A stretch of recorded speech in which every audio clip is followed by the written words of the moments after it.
This lesson is going to introduce you to dividing radicals. So far we've added and subtracted, we've multiplied, we've simplified radicals, and now we're going to look at dividing radicals. So we'll start with just a general statement again, as we did with other ones. In general, to divide radicals, if we have a radical, the root of a over the root of b, that's the same thing as the square root of a over b. So basically, if I have a radical in the numerator and a radical in the denominator, it's the same thing as taking the radical of the whole fraction. And one of these little conditions we've been talking about before, we have to say b has to be a number greater than 0. So that means that this denominator can't be 0, because if it is, we're dividing by 0, and that just can't happen. So one of the other things that we have to know, just like multiplying, if we're dividing radicals, the indexes must be the same.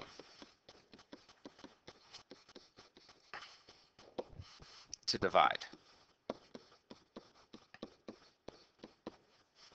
And then we simply just divide our radicands. And it'll come clear in this simple little example here. So what you could do, I could say, so if I have the root of 36 over the square root of 4,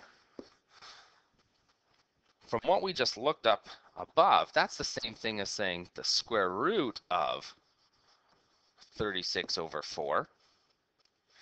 And 36 divided by 4 is just 9 in a square root. So the whole answer here should equal, the square root of 9 is just 3. So to look at a way that this would be tackled a little bit differently, if I had the root of 36 divided by the root of 4, we could be saying that's the same thing as the root of 36 is just 6, the root of 4 is just 2, and 6 divided by 2 is 3. So both ways work, but we know we can just divide the radicands if we're coming up with dividing radicals. So let's look at a few other examples. Let's try these. First guy we'll look at is 3 times the root of 30 all over the root of 5. So if we were to look at this, I do have radicals. I got a square root of 30 and a square root of 5. So what this says, our rule says, this is simply the 3's kicking around. It's the same thing as the square root of 30 over 5. And 30 divided by 5 is just 6. But it's the square root of 6 times 3. So this answer is just 3 root 6. You should try to simplify that root of 6. This one doesn't have any factors that are perfect squares, so that's my final answer. Let's look at another one. B, square root of 24 over the square root of 3. Now some of you might be saying, oh, there's some steps here maybe I can kind of get rid of. If I just look, we know that this will just simply have the square root of 24 over 3 as one big radical. Another thing to look at, since my indexes are the same at 2, I can just divide 24 by 3, and that's the root of 8, and these are still under the square root. So 24 divided by 3 is 8, and the square root. Now we should simplify this, which 8 breaks up into the root of 4 times the root of 2, which simplifies to 2 root 2. So root of 24 divided by the root of 3 is just 2 root 2. Let's look at a little bit more challenging of examples. We are always, though, dealing right now with a monomial divided by a monomial.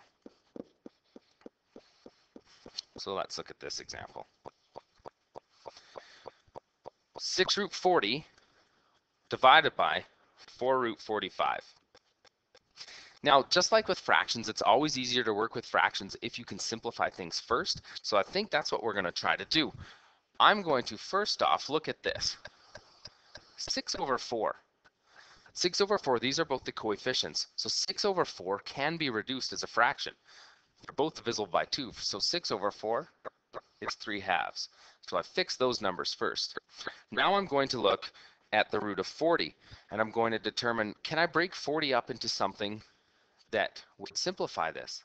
Well, the root of 40 is the same thing as the root of 4 times the root of 10. And 45 on the bottom, if I broke it up to simplify it, that's the same thing as the root of 9 times the root of 5, because 9 times 5 is 45. Now, if we just clean up the top a bit, we still have the 3/2. Now we say, well, the square root of 4, well, that's just 2. The square root of 9, that's just 3. So now we got more to multiply to our coefficients. And I can't simplify the root of 10 and the root of 5 any further. So we stay there. Now we can multiply those coefficients out front. So the top, 3 times 2, 6, root 10. And then I got 2 times 3 on the bottom, which is 6, root 5. So now we're getting a little bit neater. And if we examine the fraction that we have now, we can say, hey, 6 and 6, 6 over 6 is just 1. So in essence, these guys divide out. And now we say, these both have an index of 2, the root of 10 and the root of 5. So 10 divided by 5 is 2, and they're still under the square root. So my simplified answer for all of this big division simply works out to be the root of 2. And you can verify this on your calculator. You could take the original question, the 6 root 40 divided by 4 root 45, put it in your calculator, get a decimal approximation, and then make sure it's the same thing as the decimal approximation to the root of 2. We're going to look at one other example here. Question D. Question D says 9 times the cubed root of 18 over 15 times the cubed root of 6. So in this question, we're looking at cubed roots. So as long as my indexes on these radicals are the same, I can divide them. And I have the 9/15 out front, so I can treat these just as a fraction first, since they're out front, and deal with them as a fraction and say 9/15 in lowest terms is 3/5. Then I can examine the cubed root of 18 and the cubed root of 6. Since they're both the same, that simplifies to, and I'll just look at it back in the big form again, same thing as the cubed root of 18 divided by 6. So what I have then is 3/5. 18 divided by 6 is 3, and we got the cubed root of 3. So this would be my final answer, but more often than not, they'd multiply that out, and we'd have 3 times the cubed root of 3 over 5. This would be the simplified answer of the original question. So we divided it out, checked for any simplification, and away we went. I guess there's one more example that we have to touch on, which is going to lead us into our next video lesson, but it's something like this. I'm just going to change that last question we did, just change it around. We're going to say cubed root of 9 times the cubed root of 6 over 15 times the cubed root of 18. So when we're examining this, the only thing I switched were my radicals. Now my bigger radical's on the bottom, but the work basically stays the same in this essence. We say, you know what, 9/15, I still know that that reduces to 3/5. And now I have the cubed root of 6 divided by the cubed root of 18. Well, the bigger number's on the bottom now, so basically if I divide it, I'm saying, well, 18 divided by 6 is still 3, but now since the bigger radicand's on the bottom, this comes out to be the cubed root of 3 on the bottom. Now this is okay, this answer. It's just okay. In math, however, this is one of our red flag moments where we should say, uh-oh.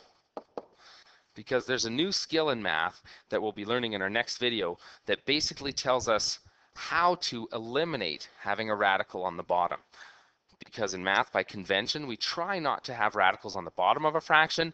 we always want to get rid of them. So that'll bring us to our next video lesson, but really this lesson focused on dividing radicals. What we need to know, going back to the beginning, a quick rerun, if the radicals have the same indexes, we can divide the radicands and simplify from there.